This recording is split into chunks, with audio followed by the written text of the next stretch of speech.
आज हम एक ऐसे व्यक्ति से आपका परिचय कराएंगे जो कि संगीत के क्षेत्र में रायबरेली का द्रोणाचार्य है। द्रोणाचार्य ने जिस तरह शिक्षा दी, पुराने समय की बात है, उसी तरह हम गुलाम कासिम नाम है इनका, और इन्होंने बहुत बड़ी बड़ी हस्तियों के साथ भी काम किया है।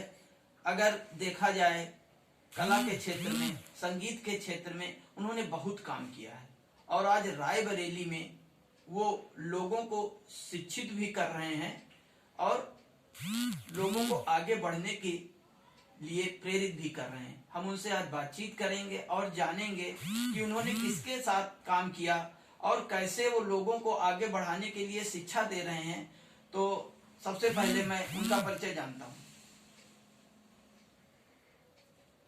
मेरा नाम गुलाम कासिम है और मैं आप सबका बहुत ही तहे दिल से शुक्रगुजार हूँ मैं कि आप लोग हमसे आज गुफ्तगू कर रहे हैं।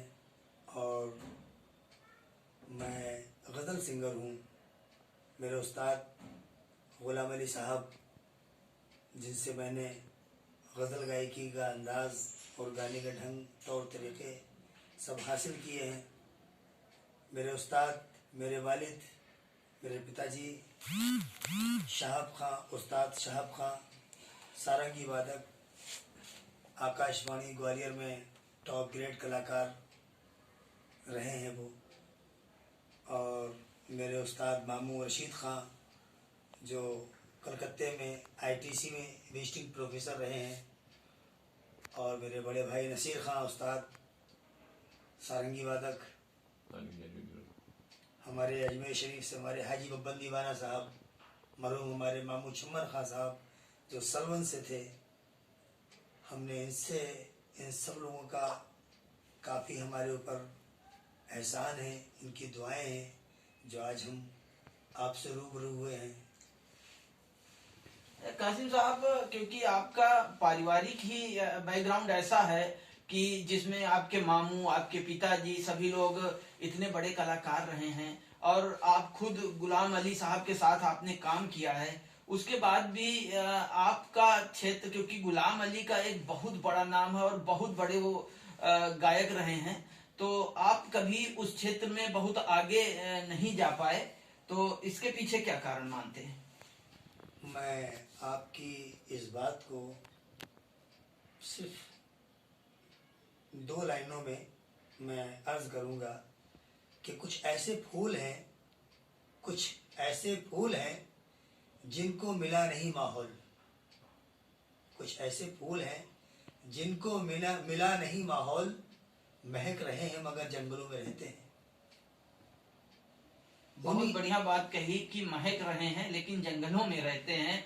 निश्चित तौर से जो फूल होते हैं वो अपनी महक जरूर बिखेरते हैं।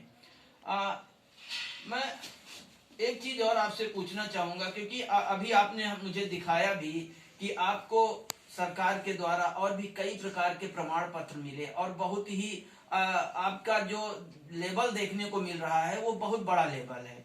उसके बाद भी अगर देखा जाए कि आपने जो भी चीजें की वो जहां की तहां रुकी रही, इसके लिए स्थानीय स्तर पे या सरकारी स्तर पे आपने जो प्रयास किए उसमें सफलता शायद न मिली हो, लेकिन फिर भी आपने अपनी मेहनत को लगातार जारी रखते हुए उस मुकाम को बनाए रखा हुआ है। हम आपसे कोई एक ऐसी गजल सुनना चाहेंगे जो आप सबसे ज्यादा आपकी फेवरेट हो। बिल्कुल भी सुनाऊंगा मैं आपको।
बहुत ही बढ़िया।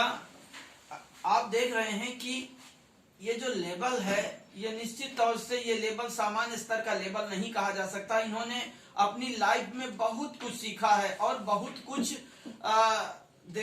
उनके सुरों में, क्योंकि गजल हो या कव्वाली हो, इनमें सबसे बड़ा महत्व होता है, जहां तक मैं समझ सकता हूं सबसे बड़ा महत्व होता है सुरों का। और सुरों का ज्ञान आपको बहुत अच्छा, जहां तक मैं समझ पा रहा हूं, बहुत अच्छा मिल रहा है। तो अभी जरूरत ऐसी है कि ऐसे व्यक्तियों को आगे आना चाहिए और नई प्रतिभाओं को संजो के आगे बढ़ाने में आप जैसे लोग ही मददगार होंगे। जो प्रतिभाएं निकलकर सामने आ रही हैं, गुलाम साहब, जो प्रतिभाएं निकलकर सामने आ रही हैं, उनको आगे बढ़ने के लिए आपके द्वारा क्या मंत्र उनके लिए होना चाहिए? वो आगे कैसे बढ़े और इस क्षेत्र में कैसे काम करते हुए अपने आप को स्थापित करें? बस उनके लिए हम एक ही बात कहेंगे कि खुद से चलकर नहीं ये तर्ज सुखन आएगा, खुद से चलकर नहीं ये तर्ज सुखन, यानी कि संगीत का माहौल और संगीत की शिक्षा ये अपने आप नहीं आती है। ये कुछ इसके लिए खिदमत करना पड़ती है बुजुर्गों की, कि खुद से चलकर नहीं ये तर्ज सुखन आएगा, पाँव दाबोगे बुजुर्गों के तो फन आएगा।